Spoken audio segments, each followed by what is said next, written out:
ജ്യോതിഷ ഹസ്തരേഖ സംബന്ധമായ ഈ എളിയ വീഡിയോയിലേക്ക് എല്ലാവർക്കും സ്വാഗതം. ഇന്ന് പറയാൻ പോകുന്നത് നാളെ ജനുവരി 13 2025 ധനുമാസത്തിലെ തിരുവാതിരയാണ്. ശിവഭഗവാന്റെ പ്രീതിക്ക് വേണ്ടി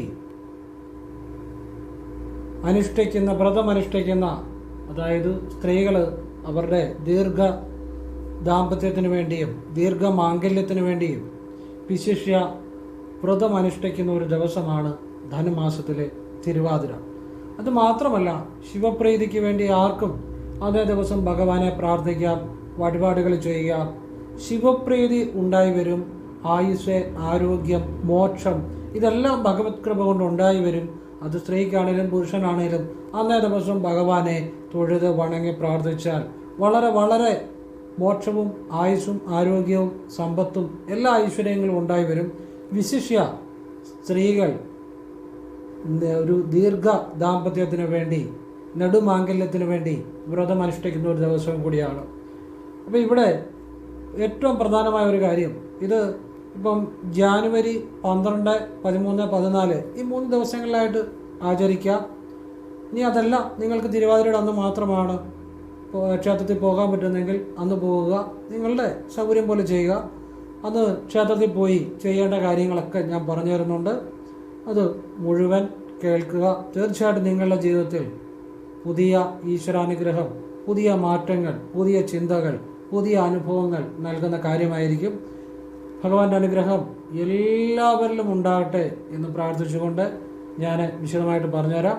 അതിനു മുമ്പ് നേരിട്ട് കൺസൾട്ടിങ് ഇല്ല, വാട്സപ്പ് വഴി മാത്രമേ ഉള്ളൂ. ഹസ്തരേഖ, സംഖ്യാ ജ്യോതിഷം, ഗ്രഹനില ഇതൊക്കെയാണ് വിശകലനം ചെയ്യുന്നത്. നിങ്ങൾക്ക് നോക്കാൻ താല്പര്യമുണ്ടെങ്കിൽ വാട്സപ്പ് ഇടുക. ഫ്രീ ആകുമ്പോൾ ഞാൻ റിപ്ലൈ തരും. അത് എല്ലാവർക്കും റിപ്ലൈ തരാൻ പറ്റത്തില്ല, കാരണം ഒരുപാട് മെസ്സേജുകൾ വന്നുകൊണ്ടിരിക്കുകയാണ്. അപ്പോൾ സ്വാഭാവികമാണ്, പറ്റുന്നവർക്ക് ഫ്രീ ആകുന്നതനുസരിച്ച് റിപ്ലൈ തരും. നിങ്ങൾക്ക് ക്ഷേത്രത്തിൽ ചെയ്യാവുന്ന നല്ല കാര്യങ്ങൾ മാത്രമേ ഞാൻ പറയത്തുള്ളൂ. പിന്നെ അവരവർ സ്വയം ചെയ്യാവുന്ന നല്ല പ്രാർത്ഥനകൾ മാത്രമേ പറയത്തുള്ളൂ. കേട്ടിട്ട് ചെയ്യാം അല്ലെ ചെയ്യാതിരിക്കുക നിങ്ങളുടെ ഇഷ്ടം. പിന്നെ ഫോൺ വിളിച്ചാൽ കിട്ടത്തില്ല, നേരിട്ട് വന്നാലും നോക്കാൻ പറ്റത്തില്ല. ഞാൻ എപ്പോഴും തിരക്കിൽ തന്നെ ആയിരിക്കും. അതിനാണ് വാട്സപ്പ് വെച്ചിരിക്കുന്നത്. ഇതാണ് സാഹചര്യം. ഇനി വിഷയത്തിലേക്ക് വരികയാണ്. കാരണം പുതിയതായിട്ട് വീഡിയോ കാണുന്നവരുണ്ടായിരിക്കും. ആ നിലയിലാണ് ഓരോ വീഡിയോയിലും ഇത് പറയുന്നത്. ആരെങ്കിലുമൊക്കെ പുതിയതായിട്ട് വീഡിയോ കാണുന്നവരുണ്ടായിരിക്കുമല്ലോ, അതുകൊണ്ട് എല്ലാ വീഡിയോയിലും പറയുന്നത്. അങ്ങനെ മനസ്സിലാക്കുക. ഇനി വിഷയത്തിലേക്ക് വരികയാണ്. തിരുവാതിര നക്ഷത്രം വരുന്ന ധനുമാസത്തിലെ തിരുവാതിര ശിവപ്രീതിക്ക് ഏറ്റവും നല്ലതാണ്. പ്രത്യേകിച്ച് ഈ പ്രാവശ്യത്തെ ധനുമാസത്തിലെ തിരുവാതിര വരുന്നത് തിങ്കളാഴ്ചയും കൂടെ. തിങ്കളാഴ്ച ശിവഭഗവാന്റെ ഏറ്റവും വലിയ അനുഗ്രഹം ഉണ്ടാകാൻ, ഭഗവാന്റെ അനുഗ്രഹം ഉണ്ടാകുന്ന ഒരു ദിവസമാണ്. തിങ്കളാഴ്ച ഭഗവാൻ ഏറ്റവും പ്രിയങ്കരമാണ്. മാത്രമല്ല അന്ന് വെളുത്തവാവോട് വരുന്നുണ്ട്. അപ്പം പാർവതി ദേവിയുടെയും അനുഗ്രഹം പൂർണ്ണമായിട്ട് ഉണ്ടാകാവുന്ന ഒരു ദിവസം തന്നെയാണ്. അതുകൊണ്ട് നിങ്ങളത് പ്രയോജനപ്പെടുത്തുക. അപ്പം ഈ ധനുമാസത്തിലെ തിരുവാതിര സ്ത്രീകൾ സാധാരണയായി അവരുടെ ദീർഘദാമ്പത്യത്തിന്, ദീർഘമാംഗല്യത്തിന്, നെടുമാംഗല്യത്തിന്, പതിയോടൊത്ത് എന്നും സന്തോഷകരമായി ജീവിക്കാൻ വേണ്ടി വ്രതമനുഷ്ഠിക്കുന്ന ഒരു ദിവസവും കൂടിയാണ്. ഇവിടെ നമ്മൾ മനസ്സിലാക്കേണ്ട കാര്യം, പതിയെ പരമേശ്വരനായി കാണുന്നു. എത്ര മനോഹരമായ ഒരു സങ്കല്പമാണെന്ന് ആലോചിച്ച് നോക്കുക. ലോകത്തിൻ്റെ ഏത് ഭാഗത്താണ് ഇങ്ങനെ എത്രയും മഹത്തായ ഒരു സങ്കല്പമുള്ളത്? പതിയെ പരമേശ്വരനായിട്ട് കാണുന്നു. പരമേശ്വരൻ എന്ന് പറഞ്ഞാൽ എല്ലാമാണ്. അങ്ങനെ ആ ഒരു ചിന്തയിലാണ് ധനുമാസത്തിലെ തിരുവാതിര വ്രതം സ്ത്രീകൾ അനുഷ്ഠിക്കുന്നത്. അതാണ് അതിൻ്റെ പരമപുണ്യവും. കാരണം പതിയെ പരമേശ്വരൻ എന്ന സങ്കല്പത്തിൽ അവിടെയാണത് പൂർണ്ണമാകുന്നത്. അവിടെയാണ് ശിവൻ്റെ പൂർണ്ണ അനുഗ്രഹം ലഭിക്കുന്നത്. അവിടെയാണ് നല്ലൊരു ജീവിതം ഉണ്ടാകുന്നത്. പതിയെ പരമേശ്വരനായിട്ട്, അതായത് ആരൊക്കെ ആരുടെ ഭർത്താക്കന്മാർക്ക് വേണ്ടി വ്രതം അനുഷ്ഠിക്കുന്നു അല്ലെങ്കിൽ വഴിപാട് ചെയ്യുന്നു, അവരെല്ലാം പരമേശ്വരനായിട്ട് തന്നെ കാണുമ്പോഴാണ് നിങ്ങളുടെ ജീവിതത്തിലേക്ക് ആ ശിവകൃപ പൂർണ്ണമായിട്ട് ഉണ്ടാകുന്നത്. എത്ര പുണ്യമുള്ള, എത്ര മഹത്വമായ ഒരു സങ്കല്പമാണത്. അപ്പോൾ അത് വേറെ എവിടെയാണ് കാണാൻ സാധിക്കുന്നത്? ഇത്ര മഹത്തായ ഒരു ചിന്ത, മഹത്തായ ഒരു സങ്കല്പം പതിയെ പരമേശ്വരനായിട്ട് കാണുമ്പോൾ അതിൻ്റെ ഒരു രഹസ്യം എന്നാന്ന് ചോദിച്ചു കഴിഞ്ഞാൽ, അവിടെ നിങ്ങളുടെ പതിയുടെ എല്ലാ ഗുണങ്ങളും ദോഷങ്ങളും ഇല്ലാതാവുകയാണ്. പതിയെ പരമേശ്വരനായിട്ട് ആ ഒരു ദിവസം പോലും നിങ്ങൾ കണ്ട് വ്രതമെടുക്കുമ്പോൾ നിങ്ങളുടെ പതിയിലുള്ള ഗുണങ്ങളും ദോഷങ്ങളും ഇല്ലാതായി നിങ്ങളുടെ പതിയിലെ ആ ഈശ്വരീയതയാണ് നിങ്ങൾ കാണുന്നത്.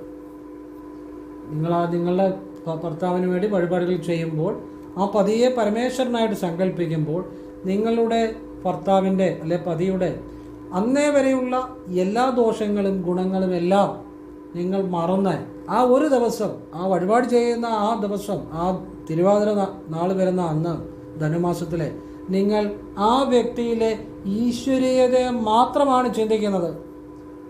നോക്കൂ, എത്ര മഹത്തായ ഒരു സങ്കല്പമാണ്, എത്ര മഹത്തായ ഒരു ചിന്തയാണത്. ഇത് സനാതനധർമ്മത്തിലല്ലാതെ, സനാതനധർമ്മം എന്ന് പറഞ്ഞാൽ ഋഷി പരമ്പരയിൽ നിന്ന് വരുന്ന സത്യമുള്ള ഇതുപോലുള്ള കാര്യങ്ങളാണ് എന്നും നിലനിൽക്കുന്ന ഈശ്വര്യമായ കാര്യങ്ങളാണ് സനാതനധർമ്മം എന്ന് ഉദ്ദേശിക്കുന്നത് കേട്ടോ, എന്നും നിലനിൽക്കുന്നത്. അപ്പോൾ ഈ സനാതനധർമ്മത്തിലല്ലാതെ വേറെ എവിടെയാണ് ഇത് കാണാൻ കഴിയുന്നത്? അതായത് പതിക്ക് കുറ്റങ്ങൾ കാണും, കുറവുകൾ കാണും, ഗുണങ്ങൾ കാണും, ദോഷങ്ങൾ കാണും. ഇതെല്ലാം മറന്ന് ഒരു ദിവസം ആ പതിയിലെ ഈശ്വരാംശത്തെ നിങ്ങൾ കാണുകയാണ്, അതിനെ നമിക്കുകയാണ്, അതിനുവേണ്ടി പ്രാർത്ഥിക്കുകയാണ്. അത്ര മഹത്തരമാണ്. നിങ്ങൾ അന്നേ ദിവസം ശിവക്ഷേത്രത്തിൽ പോയി രാവിലെ ഭർത്താവിൻ്റെ പേരിൽ നിങ്ങൾക്ക് ജലധാര, മൃത്യുഞ്ജയ അർച്ചന, കൂവളത്തിൽ കൊണ്ട് ഭാഗ്യസൂക്ത പുഷ്പാഞ്ജലിയൊക്കെ ചെയ്യാം. വളരെ ഐശ്വര്യങ്ങൾ ഉണ്ടായി വരും. ഈ ജലധാരയും മൃത്യുഞ്ജയാർച്ചന ചെയ്താൽ തന്നെ ആ നിങ്ങളുടെ ഭർത്താവിന് എല്ലാ ഗുണങ്ങളും ഉണ്ടായി, എല്ലാ ഐശ്വര്യങ്ങളും ഉണ്ടായി വരും. പിന്നെ കൂവളത്തിൽ കൊണ്ട് പുഷ്പാഞ്ജലിയും കൂടെ ചെയ്താൽ സകല പാപങ്ങളും തീർന്ന് ആ വ്യക്തിയിലെ ഈശ്വരീയത കൂടുതലായിട്ട് വർദ്ധിച്ചു വരും.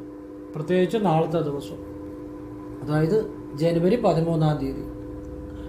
അപ്പോൾ ഇത് നിങ്ങൾ നാളെ ചെയ്യുക. അതോടൊപ്പം നിങ്ങൾക്ക് വേണ്ടി വഴിപാട് ചെയ്യാം. ആർക്കും വഴിപാട്, സ്ത്രീക്കോ പുരുഷനോ ആർക്കും വഴിപാട് ചെയ്യാം. ധനുമാസത്തിലെ തിരുവാതിര സ്ത്രീകൾ ഭർത്താക്കന്മാർക്ക് വേണ്ടി വ്രതമെടുക്കുന്നു എന്നുള്ളത് ഒരു പ്രാധാന്യമുള്ളതാണ്. അതോടൊപ്പം ആർക്കും, പുരുഷന്മാർക്കോ സ്ത്രീകൾക്കോ കുട്ടികൾക്കോ ആർക്കും ശിവനെ വിളിക്കാം. കാരണം ഭഗവാന്റെ ശിവപ്രീതിക്ക് ഏറ്റവും അനുയോജ്യമായ ഒരു ദിവസമാണ്. പ്രത്യേകിച്ച് തിങ്കളാഴ്ചയും കൂടാണത്. വെളുത്തവാവൂടെ ദേവീപ്രീതി ഉണ്ടാവും. അപ്പോൾ നിങ്ങൾക്ക് ആർക്കും നിങ്ങളുടെ വേണ്ടി അർച്ചന ചെയ്യാം, നിങ്ങൾക്ക് വേണ്ടി ഭഗവാന് പാൽപ്പായസം സമർപ്പിക്കാം, ഭഗവാന് ഇഷ്ടമുള്ള അർച്ചനകൾ ചെയ്യാം, കൂവളത്ത് മാല സമർപ്പിക്കാം, വെള്ള നിവേദ്യം സമർപ്പിക്കാം, നിങ്ങൾക്ക് ഇഷ്ടമുള്ളതെല്ലാം ചെയ്യാം. ശിവപ്രീതി ഉണ്ടായി വരും. അന്ന് എന്ത് ചെയ്താലും ആയുരാരോഗ്യ സമ്പൽ സമൃദ്ധി എല്ലാം ഭഗവാൻ നൽകും. ഭഗവാന്റെ പൂർണ്ണ കടാക്ഷം ഉണ്ടായി വരും. ഇനി അന്നേ ദിവസം വൈകിട്ട് ശിവക്ഷേത്ര ദർശനം നടത്തണം. ഈ വൈകിട്ട് ശിവക്ഷേത്ര ദർശനം നടത്തുന്നതിനകത്ത് വലിയ കാര്യമുണ്ട്, പെട്ടെന്ന് ഫലം ഉണ്ടാകും. വൈകിട്ട് നിങ്ങൾക്ക് പറ്റുന്ന വഴിപാടുകൾ എണ്ണാമാല അർച്ചന, കൂവളത്തുമാല അർച്ചന, വെള്ള നിവേദ്യം, നെയ്വിളക്ക്, ഇതൊക്കെ നിങ്ങൾക്ക് പറ്റുന്ന പോലെ ചെയ്യുക. ക്ഷേത്രത്തിൽ കിട്ടുന്ന 15-20 രൂപയുടെ നെയ്വിളക്കാണ് ഞാൻ ഉദ്ദേശിക്കുന്നത് കേട്ടോ, അല്ലാതെ ഒട്ടുവിളക്ക് മേടിച്ചോളതല്ല. ഇതൊക്കെ വൈകുന്നപാടും ചെയ്യാം. നിങ്ങളുടെ ജീവിതത്തിലേക്ക് സർവ്വ അനുഗ്രഹങ്ങളും ഉണ്ടായി വരും, സർവ്വ ഐശ്വര്യങ്ങളും ഉണ്ടാകും. അപ്പം നിങ്ങളുടെ പതിയെ നിങ്ങൾ പരമേശ്വരനായിട്ട് കാണുമ്പോൾ നിങ്ങൾ ആരായിട്ട് മാറും? നിങ്ങൾ പാർവതി ദേവിയായിട്ട് മാറും. കാരണം നിങ്ങളുടെ ഉള്ളിലെ ഈശ്വരീയതയും ഉണരും. അപ്പം നിങ്ങൾ ദേവിയായിട്ട് മാറും. ആ നിമിഷം നിങ്ങൾ പരമേശ്വരനായിട്ട് പതിയെ കാണുമ്പോൾ നിങ്ങൾ ഓട്ടോമാറ്റിക്കായിട്ട് നിങ്ങളുടെ മനസ്സിൽ ആ ദേവിയുടെ മനഃശുദ്ധിയും ആ ദേവി നിങ്ങളിലെ ഈശ്വരീയതയെ ഉണർന്ന് നിങ്ങൾ ആ ദേവിയുടെ ആ ഒരു ഈശ്വരീയത നിങ്ങളിൽ ഉണരും. എത്ര മഹത്തരമാണ് ശിവപാർവതി ചിന്ത തന്നെ, ശിവപാർവതി സങ്കല്പം തന്നെ. ഒന്ന് ആലോചിച്ച് നോക്കൂ. അതായത് ശിവപാർവതി എന്ന് ചിന്തിക്കുമ്പോൾ അത് പ്രപഞ്ചതാളമാണ്. അതായത് ഈ മഹർഷീശ്വരന്മാരും ഋഷീശ്വരന്മാരും ഒക്കെ ഇട, പിങ്കള ഈ നാഡികളിൽ കൂടി പ്രത്യേക രീതിയിൽ പ്രാണായാമം ചെയ്താണ് കുണ്ടലിനെ ഉണർത്തി അവർ ആ ഈശ്വരീയമായ അവസ്ഥയെ പ്രാപിക്കുന്നത്. അപ്പോൾ ഈ ഇട, പിങ്കള എന്ന് പറഞ്ഞാൽ, ഇട എന്ന് പറഞ്ഞാൽ ചന്ദ്രൻ, അതായത് ദേവിയാണ് ചിന്തിക്കുന്നത്. പിങ്കള എന്ന് പറഞ്ഞാൽ സൂര്യൻ, ശിവനെയാണ് സങ്കല്പിക്കുന്നത്. അപ്പോൾ ശിവപാർവതി സങ്കല്പത്തിലൂടെയാണെങ്കിൽ ശിവപാർവതി സങ്കല്പം ചേരുമ്പോഴാണ് ആ ഈശ്വരീയത ഉണരുന്നത്. അത് പ്രപഞ്ചതാളമാണ്, പ്രപഞ്ചത്തിൻ്റെ താളമാണ് ശിവനും ശക്തിയും. ശിവൻ എന്ന് പറഞ്ഞാൽ, ദേവി എന്ന് വെച്ചാൽ ചലനം, ശിവൻ എന്ന് പറഞ്ഞാൽ നിശ്ചലത. അപ്പോൾ എല്ലാ ചലനങ്ങൾക്കുള്ളിലുള്ളത് അതിനെ നിയന്ത്രിക്കുന്ന ഒരു നിശ്ചലത അതിൻ്റെ ഉള്ളിൽ കാണും. എല്ലാ ചലനങ്ങൾക്കുള്ളിലും അതിനെ നിയന്ത്രിക്കുന്ന ഒരു നിശ്ചലത അതിനുള്ളിൽ കാണും. ആ നിശ്ചലതയാണ് ശിവൻ, ആ ചലനമാണ് ദേവി. നോക്കൂ എത്ര മഹത്തരമാണ് ആ സങ്കല്പം. നിങ്ങൾക്ക് മനസ്സിലാകാൻ എളുപ്പം ഇതാണ്, നിങ്ങൾ കടൽ കാണുമല്ലോ. ഇപ്പം നമ്മളൊക്കെ കടൽ കണ്ടിട്ടുണ്ട്. കടലിൻ്റെ തിരകൾ എത്ര ശക്തമായിട്ടാണ് നാല് പാടും ആർത്തിരമ്പി വരുന്നത്. പക്ഷേ കടലിനുള്ളിലേക്ക് ഇറങ്ങിച്ചെന്നാൽ, നമ്മൾ കടലിനുള്ളിലേക്ക് ഇറങ്ങിച്ചെന്നാൽ, ആ വെള്ളത്തിനടിയിലേക്ക് ചെന്നാൽ അവിടെ ഇതുപോലെയുള്ള വലിയ ആ ചലനങ്ങളില്ല. അവിടെ നിശബ്ദതയാണ്, ശാന്തതയാണ്. പക്ഷെ കടലിൻ്റെ ചുറ്റും തിരയടിച്ചടിച്ചടിച്ചടിച്ച് കയറുകയാണ്. അപ്പോൾ ചുറ്റുമുള്ള ചലനവും അതിനുള്ളിൽ ഒരു നിശബ്ദതയുമാണ്, ചലനമില്ലായ്മയുമാണ്. എന്ന് വെച്ചാൽ ആ വലിയ ചലനമില്ലാത്തൊരവസ്ഥയാണ് കടലിനുള്ളിലേക്ക് ഇറങ്ങിച്ചെന്നാൽ, ആ വെള്ളത്തിലേക്ക് ഇറങ്ങിച്ചെന്നാൽ ചുറ്റും വളരെ തിര അടിച്ചിറങ്ങുന്നത്. അപ്പം ഇതുപോലെയാണ് ആ ചുറ്റുമുള്ള ചലനം ശക്തിയും, ആ ചലനത്തിനുള്ളിൽ ഒരു നിശ്ചലതയുണ്ട്, അത് ശിവനുമാണ്. ഇതാണ് ബ്രഹ്മതത്വം, ഇതാണ് ഈശ്വരതത്വം. ആ ദേവിയെ അറിഞ്ഞു കഴിയുമ്പോൾ എല്ലാ ചലനങ്ങളും ഒരു നിശ്ചലതയിലേക്കാണ് എത്തുന്നത്, അല്ലേ? എല്ലാ ചലനങ്ങളും ഒരു നിശ്ചലതയിലേക്കാണ് എത്തുന്നത്. നിങ്ങളൊരു പമ്പരം കറക്കുന്നു, അത് ചലിച്ച് അവസാനം അത് ചലനം നിൽക്കും. അപ്പോൾ ഈ ചലനം എന്ന് പറയുന്ന ദേവിയും, ആ ചലനത്തിലൂടെ നമ്മൾ എത്തിച്ചേരുന്ന നിശ്ചലതയാണ് ശിവനും. നമുക്ക് എത്ര മഹത്തായ സങ്കല്പമാണ്, എത്ര മഹത്തായ തിരിച്ചറിവാണ്. ഇതുതന്നെയാണ് ബ്രഹ്മം, ഇതുതന്നെയാണ് ബ്രഹ്മബോധം, ഇതുതന്നെയാണ് ശിവബോധം. ഇപ്പം ദേവിയെ അറിയാതെ ശിവനെ അറിയാൻ പറ്റത്തില്ല. അതിനാണ് നമ്മൾ ജനിമൃതികളിലൂടെ പോകുന്നത്. നമ്മൾ ചലനത്തിലൂടെ പോവുകയാണ്. അങ്ങനെ നമ്മൾ ജനിച്ച് മരിച്ച് നമ്മൾ ഏതെങ്കിലും ജന്മത്തിൽ നമ്മൾ കുണ്ടലിനി ശക്തിയൊക്കെ ഉണർത്തി ആ നിശ്ചലത അനുഭവിക്കുമ്പോൾ നമ്മുടെ ജന്മം അവസാനിക്കും, നമ്മൾ ശിവനെ അറിയും. അതുവരെ ജനിച്ച് മരിച്ചുകൊണ്ടിരിക്കും, ചലനങ്ങളാണ്. ആ നിശ്ചലത അറിയുന്നതോടുകൂടി പിന്നെ അതായത് നമ്മൾ കുണ്ടലിനി ശക്തിയെ ഉണർത്തി ഭൂമധ്യത്തിൽ ആ ഒളിയെ പാക്കുമ്പോൾ, ശിവനെ കാണുമ്പോൾ, ആ നിശ്ചലത അനുഭവിക്കുമ്പോൾ നമ്മുടെ മോക്ഷമാണ്, പിന്നെ ജനന മരണങ്ങളിൽ നിന്ന് മുക്തിയാണ്. ഇത്ര മഹത്തായ സങ്കല്പമാണ്. ആലോചിച്ച് നോക്കുക, ശിവപാർവതി സങ്കല്പം. അത് പ്രപഞ്ചതാളമാണ്, അത് ഓരോ ജീവന്റെയും താളമാണ്. നമ്മുടെ ചുറ്റിലുമുള്ള എല്ലാ ചലനവും നിശ്ചലതയും എല്ലാത്തിനകത്തുമുണ്ട്, അല്ലേ? അത് പ്രപഞ്ചതാളമാണ്. അപ്പം ഇത് ശിവപാർവതിയുടെ രഹസ്യങ്ങളെക്കുറിച്ച് പറഞ്ഞതേ ഉള്ളൂ. അപ്പം ഇത് നിങ്ങൾ ഇത്രയും കാര്യങ്ങൾ മനസ്സിലാക്കി നിങ്ങൾ അമ്പലത്തിൽ പോയി ഒന്ന് ശിവനെയും പാർവതിയും പ്രാർത്ഥിച്ച് നോക്കിയേ, നിങ്ങൾ ആ ശിവപാർവതിയുടെ അനുഗ്രഹം നിങ്ങൾക്കുണ്ടാവും. ഇത്രയും കാര്യങ്ങൾ ഞാൻ കേട്ടിട്ട് അപ്പം നിങ്ങൾക്കറിയാം ശിവൻ ആരാണ്, പാർവതി എന്താണ്. ശിവൻ ശക്തി, പാർവതി ശിവൻ, ശക്തിയും ശിവനും. ശക്തി ചലനം, ശിവൻ നിശ്ചലത. അപ്പം ആ ഒരു സങ്കല്പത്തിൽ ഭഗവാനെ നിങ്ങളൊന്ന് സ്മരിച്ചു നോക്കിക്കുക. നിങ്ങളുടെ ഉള്ളിലെ എല്ലാ പാപങ്ങളും ഇല്ലാതാകും, നിങ്ങളുടെ ഉള്ളിലെ എല്ലാ സംശയങ്ങളും ഇല്ലാതാകും, നിങ്ങളുടെ ഉള്ളിലെ എല്ലാ ഭയങ്ങളും ഇല്ലാതാകും, നിങ്ങളുടെ ഉള്ളിലെ അസൂയ, കുശുമ്പ്, ഭയം ഇതെല്ലാം മാറും. നിങ്ങളുടെ മനസ്സിൻ്റെ ശുദ്ധിയെ അറിയും. അപ്പോഴാണ് നിങ്ങളുടെ ഉള്ളിൽ ഈശ്വരനെ അനുഭവിക്കുന്നത്. അപ്പോൾ ഇതൊക്കെ നിങ്ങൾ ഒന്ന് കേട്ടിട്ട് നിങ്ങൾ ക്ഷേത്രത്തിൽ പോയി വഴിപാടുകൾ ചെയ്യുക. പിന്നെ വ്രതം എടുക്കേണ്ടവർക്ക് വ്രതം എടുക്കുക, അല്ലാത്തൊരു വ്രതം എടുത്തില്ലെങ്കിലും കുഴപ്പമൊന്നുമില്ല. ഇപ്പം മരുന്നൊക്കെ കഴിക്കുന്നവർ അവരൊന്നും വ്രതം എടുക്കണ്ട. മരുന്ന് കഴിക്കുന്നവർക്ക് ആഹാരം കഴിക്കണം കൃത്യമായിട്ട്. അവരൊന്നും വ്രതം എടുക്കണമെന്ന് ഞാൻ പറയത്തില്ല. ആരോഗ്യസ്ഥിതി അനുകൂലമുള്ളവർക്ക് വ്രതം എടുക്കുക, അല്ലാത്തൊരു വ്രതം എടുക്കണമെന്നുമില്ല. നിങ്ങൾ ക്ഷേത്രത്തിൽ പോവുക, നിങ്ങൾ ആ ഭക്തിയോടുകൂടി മനഃശുദ്ധിയോടുകൂടി ഈശ്വരനാമം ജപിക്കുക, അതിൽ ലയിച്ചു ജപിക്കുക. നിങ്ങൾ വഴിപാടുകൾ നിങ്ങളെക്കൊണ്ട് പറ്റുന്ന പോലെ ചെയ്യുക, നിങ്ങളെക്കൊണ്ട് പറ്റുന്ന നന്മകൾ ചെയ്യുക, ഈശ്വരനെ ലയിച്ച് ഇരിക്കുക. അത്രയേ ഉള്ളൂ. ഈശ്വരനെ ലയിക്കുക മനസ്സുകൊണ്ട്, അതാണ് പ്രധാനം. അത് നിങ്ങൾ ഇപ്പോൾ റോഡിൽ കൂടെ നടക്കുമ്പോഴോ ഒന്നും, അല്ലെ വണ്ടി ഓടിക്കുമ്പോഴോ വണ്ടി ഇരിക്കുമ്പോഴോ ഒന്നും അല്ല ഈ ഈശ്വരനാമം ജപിക്കേണ്ടത്. നിങ്ങൾ ഫ്രീ ആയിട്ട് എവിടെയെങ്കിലും സ്വസ്ഥമായിട്ടിരിക്കുമ്പോൾ മറ്റൊരു ശ്രദ്ധയും പോകാതെ നിങ്ങൾ ഈശ്വരനാമം ജപിക്കണം. അങ്ങനെ വേണം ഈശ്വരനാമം ആവർത്തിക്കാൻ. ഒരു ജോലിക്കിടയിൽ ചെയ്യരുത്. അപ്പോൾ ഇതാണ് എനിക്ക് പറഞ്ഞുതരാനുള്ളത്. പിന്നെ ഈ ഒരു ദിവസത്തിൽ ഞാൻ ഒരു കാര്യം കൂടെ പറഞ്ഞുതരാം. ഇവിടെ പുരുഷന്മാരാണേലും സ്ത്രീകളാണേലും ആർക്കാണേലും ജോലി ആവശ്യമാണ്. നമുക്കൊരു ജോലി ഇല്ലെങ്കിൽ, ഒരു വരുമാനം ഇല്ലെങ്കിൽ നമുക്കൊരു വിലയില്ല. അത് എന്ത് ജോലിയുമായിക്കോട്ടെ, ചെറുതോ വലുതോ. അപ്പോൾ ചിലരൊക്കെ പറയും എൻ്റെ മക്കൾ അമേരിക്കയിലാണ്, എൻ്റെ മക്കൾ ദുബായിലാണ്. പക്ഷേ ഇവർക്ക് പലപ്പോഴും ഇവരുടെ ഏതെങ്കിലും ഒരു കാര്യത്തിന് ഒരു പണത്തിന് വളരെ ബുദ്ധിമുട്ടായിരിക്കും. അങ്ങനെയുള്ളവരെ എനിക്കറിയാം. കാരണം ഇപ്പോൾ അവരൊക്കെ എന്ന് പറഞ്ഞാൽ അവർ കൊടുക്കുന്നതിന് ഒരു പരിധിയുണ്ട്. അല്ലെങ്കിൽ ചോദ്യം വരും, അതെന്തിനാ ഇതെന്തിനാ. സ്വന്തമായിട്ട് ഒരാവശ്യത്തിന് പണം ഉപയോഗിക്കണമെങ്കിൽ എന്തെങ്കിലും ഒരു വരുമാന മാർഗം വേണം. അത് പുരുഷന്മാരായാലും സ്ത്രീകളായാലും മറ്റുള്ളവരോട് കൈ നീട്ടാതെ. ഇനിയിപ്പം അതല്ലാതെ വേറൊരു കാര്യം പറയാം.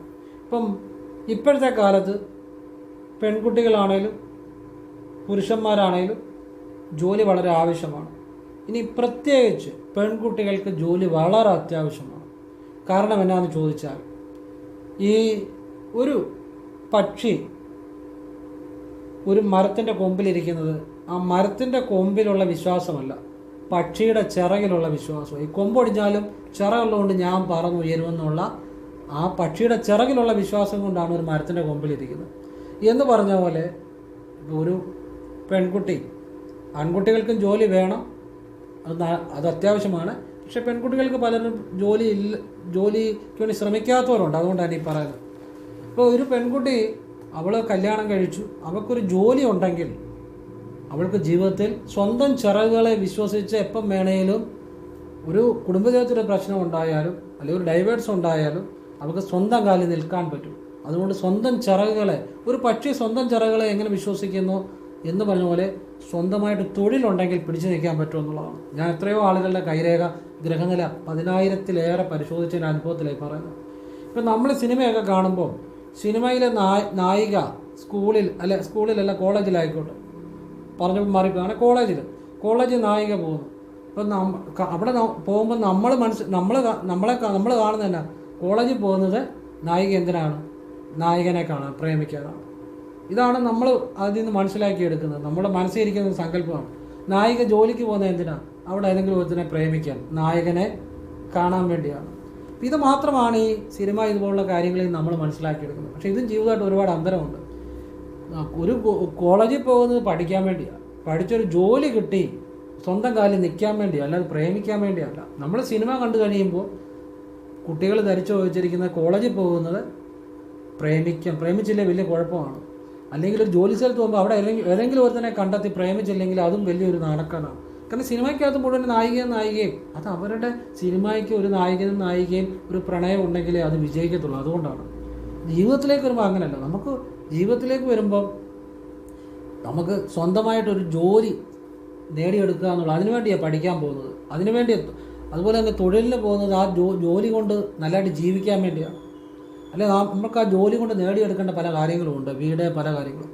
അപ്പം നമ്മൾ പ്രേമിച്ചു, ഒരു കുഴപ്പമില്ല. കല്യാണം കഴിച്ചിട്ട് എത്ര വേണേലും പ്രേമിച്ചു, അതിനും ഒരു സമയമുണ്ട്. പഠിക്കേണ്ട സമയത്ത് പഠിക്കണം, തൊഴിൽ നേടേണ്ട സമയത്ത് തൊഴിൽ നേടണം, പ്രേമിക്കേണ്ട സമയത്ത് പ്രേമിക്കണം. കല്യാണം കഴിഞ്ഞ് എത്ര വേണേലും പ്രേമിച്ചു. ഇവിടെ പല കുട്ടികൾക്കും, ഞാൻ ഈ കൈരേഖ ഗ്രഹനില നോക്കിയ അനുഭവത്തെയാണ് പറയുന്നത്, പല കുട്ടികൾക്കും പറ്റുന്ന കാര്യം, അവർ ഈ സിനിമയൊക്കെ കണ്ടത് സത്യമാണെന്ന് വിചാരിച്ചു കോളേജിൽ പോകുമ്പോഴേ ഒരുത്തിനെ പ്രേമിച്ചില്ല, കുഴപ്പമാണ്.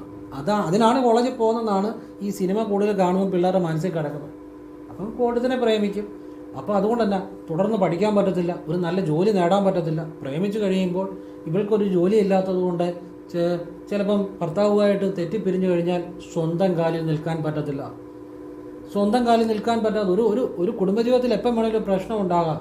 സ്വന്തമായിട്ടൊരു ജോലി ഉണ്ടെങ്കിൽ ഒരു പക്ഷി ഒരു മരക്കൊമ്പ് ഇരിക്കുമ്പോൾ ആ മരക്കൊമ്പ് ഒടിഞ്ഞാലും ആ പക്ഷിയെ അത് ബാധിക്കുന്നില്ല, അതിൻ്റെ ചിറകുകളെ അത് വിശ്വസിക്കുന്നുണ്ട്. അതുപോലെ സ്വന്തമായിട്ടൊരു തൊഴിലുണ്ടെങ്കിൽ ഒരു കുടുംബജീവിതത്തിൽ ഒരു പ്രശ്നം ഉണ്ടായി, ഇപ്പോൾ ചിലപ്പം ഇപ്പം എല്ലാവരുമായിട്ട് ചേർന്ന് പോകാൻ പറ്റിയെന്ന് വരത്തില്ല, ഭർത്താവുമായിട്ട് ഒരു അഭിപ്രായ വ്യത്യാസം ഉണ്ടായി, ചേർന്ന് പോകാമെങ്കിൽ തീർച്ചയായിട്ടും ചേർന്ന് പോകുക തന്നെ വേണം. ജീവിതത്തിൽ അഡ്ജസ്റ്റ്മെൻറ്റുകളോട് തന്നെ ജീവിക്കണം, അത് അങ്ങനെ തന്നെ വേണം. അതങ്ങനെ വേണമെന്നാണ് ഞാൻ പറയുന്നത്. ഇനി ചിലരുടെ കേസ് ചിലപ്പം ഒരു കുടുംബമായിട്ട് ചേർന്ന് പോകാൻ പറ്റിയില്ലെന്ന് വരും, അപ്പം പിന്നെ തുടർന്നിട്ട് കാര്യമില്ല. അപ്പം സ്വന്തം കാലിൽ ഒരു ജോലി ഉണ്ടെങ്കിലേ ഒന്ന് വേറെ മാറാനോ ഒരു വീട് വാടകയ്ക്ക് എടുക്കാനോ പോലും പറ്റത്തുള്ളൂ. അല്ലാത്ത ഒരു ജീവിതം മുഴുവൻ ആ ഒരു സഹിച്ചും ക്ഷമിച്ചും ഒരു വല്ലാത്ത അവസ്ഥയെ ജീവിക്കുകയാണ്. അപ്പോൾ അവിടെ എല്ലാം പഠിക്കേണ്ട സമയത്ത് പഠിച്ചൊരു ജോലി നേടിയെടുക്കാത്തതുകൊണ്ടുള്ള കുഴപ്പമാണ്. അപ്പോഴൊക്കെ വേറെ പ്രേമിക്കാനോ അതിനോ ഇതിനോ വേറെ കാര്യങ്ങൾക്കോ പോകും. നമ്മളിതാണ് സമൂഹത്തിൽ നിന്ന് നമ്മൾ മനസ്സിലാക്കിയെടുക്കുന്നത്. കോളേജിൽ പോകുന്ന, സിനിമയ്ക്കകത്ത് കാണുന്ന നായിക പോകുന്ന പ്രേമിക്കാൻ വേണ്ടി മാത്രമാണ്. ഒരു തൊഴിലിന് പോയാലും അവിടെ പ്രധാനം ഒരു പ്രേമം എന്നുള്ളതാണ് നടക്കുന്നത് സിനിമയ്ക്കകത്ത്. അതല്ല ജീവിതം അതല്ല. നമ്മൾ കാണുന്ന ഒന്ന് ശരിയാണെന്ന് ധരിക്കരുത്. അത് സിനിമയുടെ വിജയത്തിന് വേണ്ടി അവർ ചെയ്യുന്ന കാര്യമാണ്, നമുക്കൊരു രസം ഉണ്ടാക്കാൻ വേണ്ടി ചെയ്യുന്ന കാര്യമാണ്. അത് അവർക്കത് അനിവാര്യമായൊരു കാര്യമായിരിക്കാം. ജീവിതത്തിലേക്ക് വരുമ്പോൾ നമുക്ക് ഓരോ സമയം ഈശ്വരൻ ഓരോന്ന് തന്നിട്ടുണ്ട്. നമ്മൾ തൊഴിൽ സമ്പാദിക്കേണ്ട സമയത്ത് തൊഴിൽ സമ്പാദിക്കണം, അത് കഴിഞ്ഞ് കുടുംബജീവിതത്തിലേക്ക് വരേണ്ട സമയത്ത് കുടുംബജീവിതത്തിലേക്ക് വരണം. അപ്പോൾ ഭാര്യയ്ക്ക് ഭർത്താവിനെയോ പ്രേമിച്ചു ജീവിതം മുഴുവൻ പ്രേമിച്ചു, നല്ലൊരു ജോലിയായിട്ടൊരു കുടുംബമായിട്ട്. അത് പുരുഷൻ്റെ കാര്യത്തിലാണെങ്കിലും സ്ത്രീയുടെ കാര്യത്തിലാണെങ്കിലും ശ്രദ്ധിക്കേണ്ട ഒരു കാര്യമാണ്. കാരണം എത്രയോ കുടുംബങ്ങൾ ഞാൻ കണ്ടിട്ടുണ്ട്. ഇപ്പം പുരുഷനായിക്കോട്ടെ സ്ത്രീ ആയിക്കോട്ടെ, അവർ പഠിക്കേണ്ട സമയത്ത് പഠിക്കത്തില്ല, പ്രേമിക്കാൻ പോകും, നല്ലൊരു ജോലി സമ്പാദിക്കത്തില്ല. പിന്നെ കുട്ടികളായി കഴിയുമ്പോൾ, പ്രാരാബ്ധമായി കഴിയുമ്പോൾ, സാമ്പത്തിക ബുദ്ധിമുട്ടായി കഴിയുമ്പോൾ പിന്നെ അവരപ്പോഴാണ് ചിന്തിക്കുന്നത് അന്ന് നല്ലൊരു ജോലി സമ്പാദിക്കേണ്ടതാണല്ലോ. അപ്പം പ്രേമവും വരത്തില്ല. ജീവിതത്തിൽ ദാരിദ്ര്യം വരുമ്പം പിന്നെ പ്രേമവും പോയി. അപ്പോഴാണ് മനസ്സിലാകുന്നത് ജീവിതത്തിൽ തെറ്റ് പറ്റിയല്ലോ, ഞാൻ പഠിക്കേണ്ട സമയത്ത് പഠിച്ചില്ലല്ലോ. പഠിക്കേണ്ട സമയത്ത് പഠിച്ച് ജോലി സമ്പാദിച്ചിരുന്നെങ്കിൽ കുടുംബമായി കഴിയുമ്പോൾ പ്രേമിക്കേണ്ട സമയത്ത് സന്തോഷമായിട്ട് പ്രേമിക്കാൻ പറ്റും. അതും പറ്റത്തില്ല, ഇതും പറ്റത്തില്ല. ഇത് ഒരുപാട് ജീവിതം കണ്ടതിൻ്റെ അടിസ്ഥാനത്തിലാണ് പറഞ്ഞത്. അപ്പോൾ നമ്മൾ കാണുന്ന കാര്യങ്ങളൊന്നും അല്ല, നമ്മൾ സിനിമ കാണുന്നു, അതിലല്ല വിശ്വസിക്കേണ്ടത്. യഥാർത്ഥ ജീവിതത്തിലാണ്. പ്രേമിക്കരുതെന്ന് ആരും പറയുന്നില്ല. നല്ലൊരു ജോലി സമ്പാദിച്ച് സ്വന്തം കാലിൽ നിൽക്കാൻ പഠിച്ച ശേഷം എവിടെ വീണാലും എഴുന്നേറ്റ് നിൽക്കാൻ പറ്റും ഒരു ജോലി ഉണ്ടെങ്കിൽ. എന്നിട്ട് പ്രേമിച്ചു. നല്ലൊരു വരുമാനമുള്ള ജോലി ആയിരിക്കണം. അതിന് നന്നായിട്ട് പഠിക്കണം. പഠിക്കുമ്പോൾ ശ്രദ്ധിച്ച് പഠിക്കണം. മറ്റു കാര്യങ്ങളുടെ പുറകെ പോയാൽ അത് കിട്ടത്തില്ല. നമ്മൾ സാധാരണ ജോലിയോട് കാര്യമില്ല. നല്ലൊരു സ്റ്റേബിളായിട്ടുള്ള ഒരു ഫിനാൻഷ്യൽ പൊസിഷൻ വേണമെങ്കിൽ പഠിക്കേണ്ട സമയത്ത് അതിൽ ശ്രദ്ധിച്ച് പഠിക്കുമ്പോഴാണ് നമുക്ക് നല്ല ജോലിയിലേക്ക് വരാൻ പറ്റുന്നത്. അങ്ങനെ ഒരു ജോലി ഉണ്ടെങ്കിൽ നിങ്ങൾ എവിടെ വീണാലും നിങ്ങൾ എഴുന്നേക്കും. എന്നിട്ട് പ്രേമിച്ചു. പുരുഷനും സ്ത്രീയാണേലും, പ്രത്യേകിച്ച് പുരുഷന്മാർ കൂടുതലും സ്ത്രീകളാണ് കൂടുതലും ഈ ജോലി കുറവ്. ഇപ്പോൾ സ്ത്രീകൾ കൂടുതൽ ജോലിയിലേക്ക് വരുന്നുണ്ട്. അപ്പം ഞാൻ പറഞ്ഞത് മറ്റൊന്നുമല്ല, ഈ സ്ത്രീകളെല്ലാം ഇനിയത്തെ കാലത്ത് ജോലി നേടണം, നിങ്ങളുടെ സ്വന്തം കാലിൽ നിൽക്കണം. അത് സ്ത്രീ ആണെങ്കിലും പുരുഷനാണെങ്കിലും സ്വന്തം കാലിൽ നിൽക്കണം. അല്ലാതെ ഈ സിനിമയൊന്നും കണ്ട് അതൊന്നും അല്ല ജീവിതം. അവർ കാശുണ്ടാക്കുന്നുണ്ട്, അവരുടെ സിനിമ വിജയിക്കുമ്പോൾ അവർ കാശുണ്ടാക്കുന്നു, അതല്ല ജീവിതം. കുറേ പാട്ടുമൊക്കെ കാണിച്ച് നിങ്ങളത് സത്യമാണെന്ന് കരുതി അതിന് പുറകെ പോയാൽ പഠിക്കേണ്ട സമയത്ത് ജോലി സമ്പാദിക്കുന്ന സമയത്ത് അതിനും പറ്റത്തില്ല. അപ്പോൾ ഒരു നല്ലൊരു വരുമാനമില്ലാത്തതുകൊണ്ട് കല്യാണം കഴിഞ്ഞ് ഒരു നല്ല പ്രേമത്തോട് പ്രേമിച്ച് ജീവിക്കേണ്ട സമയത്ത് കുടുംബജീവിതം സാമ്പത്തിക ടെൻഷൻ കാരണം അതിനും പറ്റത്തില്ല. ഇത് രണ്ടും ഇല്ലാതാവുകയാണ്, രണ്ട് സാധ്യതകൾ ഇല്ലാതാവുകയാണ്. അപ്പം എൻ്റെ ഒരു അഭിപ്രായം പറഞ്ഞതേ ഉള്ളൂ. നിങ്ങൾക്ക് ഇഷ്ടമുണ്ട് സ്വീകരിക്കാൻ, അല്ലെങ്കിൽ തള്ളിക്കളയാം. നമ്മുടെ ചുറ്റും കാണുന്ന ഞാൻ കണ്ട ജീവിതങ്ങളുടെ അടിസ്ഥാനത്തിലാണ് പറഞ്ഞത്. എപ്പോഴും സ്ത്രീക്കാണേലും പുരുഷനാണേലും ഒരു ജോലി ആവശ്യമാണ്. പ്രത്യേകിച്ച് ഇന്നത്തെ കാലത്ത് സ്ത്രീകൾക്ക് ജോലി വളരെ ആവശ്യമാണ്. കാരണം സ്ത്രീകൾ മിക്കവാറും പഠിക്കുന്ന സമയം തന്നെ കല്യാണം കഴിച്ച് പോകാറുണ്ട്. അതുകൊണ്ട് പറഞ്ഞതാണ്. പുരുഷൻ മിക്കവാറും ഒരു ജോലി കിട്ടിക്കഴിഞ്ഞായിരിക്കും കൂടുതൽ കല്യാണം കഴിക്കുന്നത്, സാധാരണ കേസിൽ പറഞ്ഞതാണ്. പക്ഷേ ഇപ്പോൾ സ്ത്രീകൾ കുറച്ചുകൂടി മെച്ചുറായിട്ടുണ്ട്. പലരും ജോലി കിട്ടിക്കഴിഞ്ഞാണ് കല്യാണം നടക്കുന്നതായിട്ട് ഞാൻ കണ്ടിരിക്കുന്നത്. അതിന് വളരെ നല്ല കാര്യമാണ്. അല്ലെങ്കിൽ നമ്മുടെ ജീവിതത്തിൽ നമ്മളൊന്നും അല്ലാതായിപ്പോൾ, മനസ്സിലാകുന്നുണ്ടോ? നമ്മളൊന്നും അല്ലാതായിപ്പോൾ. അപ്പോൾ പുരുഷനാണേലും സ്ത്രീ ആണേലും ഒരു ജോലി അത്യാവശ്യമാണ്. നിങ്ങളൊരു കുടുംബജീവിതത്തിലേക്ക് വരുമ്പോൾ പ്രേമമൊക്കെ രണ്ടാമതേ ഉള്ളൂ. നിങ്ങൾക്കൊരു സ്വന്തം കാലിൽ നിൽക്കാനുള്ളൊരു പവർ ഇല്ലെങ്കിൽ നിങ്ങളുടെ പ്രേമത്തിനൊരർത്ഥവുമില്ല. അത് കുറച്ച് കഴിയുമ്പം സങ്കടമായിട്ട് മാറും. ഞാൻ പറഞ്ഞ എൻ്റെ അഭിപ്രായമാണ്, ഞാൻ കണ്ട അനുഭവങ്ങളുടെ അടിസ്ഥാനത്തിലാണ്, എനിക്ക് ശരിയെന്ന് തോന്നിയ കാര്യങ്ങളാണ്. നിങ്ങൾക്ക് ഇഷ്ടമുണ്ട് സ്വീകരിക്കുക, അല്ലെങ്കിൽ തള്ളിക്കളയാം. അതൊക്കെ നിങ്ങളുടെ ഇഷ്ടം. എല്ലാവരും ഈശ്വരൻ അനുഗ്രഹിക്കണം. എൻ്റെ അഭിപ്രായം പറഞ്ഞതേ ഉള്ളൂ. ഓം കൃഷ്ണായ നമഃ. ശിവോഹം. എല്ലാവർക്കും നന്മ വരുത്തട്ടെ.